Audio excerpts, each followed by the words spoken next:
Ағылшын алфавитін не үшін жатқа білу керек?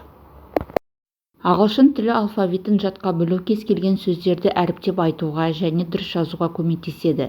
Елестетіңіз, сіз басқа мемлекеттесіз және біреу сіздің аты жөніңізді қалай дұрыс жазу керек екенін түсініп тұрған жоқ. Сол кезде сізден сұрайды, аты жөніңізді әріптеп айтып жібересіз бе? Өтініш. Could you spell me your name and the surname, please? Сіз айтасыз, my name is Jennifer. J-E-N-N-I-F-E-R. My surname is Navarro. N-A-V-A-R-R-O.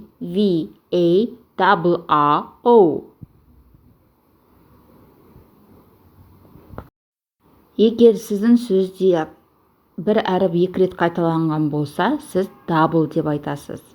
Мысалы, Madonna. M-A-D-O-N-N-A. Немесе address. A-D-D-R-E-S-S.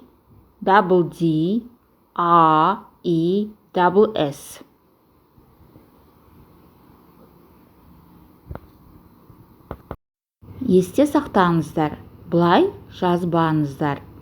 Apple деген сөзі екі пи. Бірақ көп адамдар A-W-P-L-E деп жазады. Мынау әріп W деп оқылады. W, я? Ал мына жерде сізді көріп тұрсыздар, екі еселенген дегенді екі. Double деп тұр. Double. W емес, double.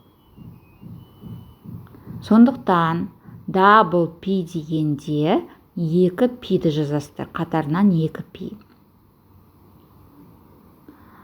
Double P деген кезде W деген әріпті жазып қоймаңыздар, я? WP емес, double P дегеніміз екі пи деген сөз. Ал W-да сіздер U дегенді көріп тұрсыздар. W.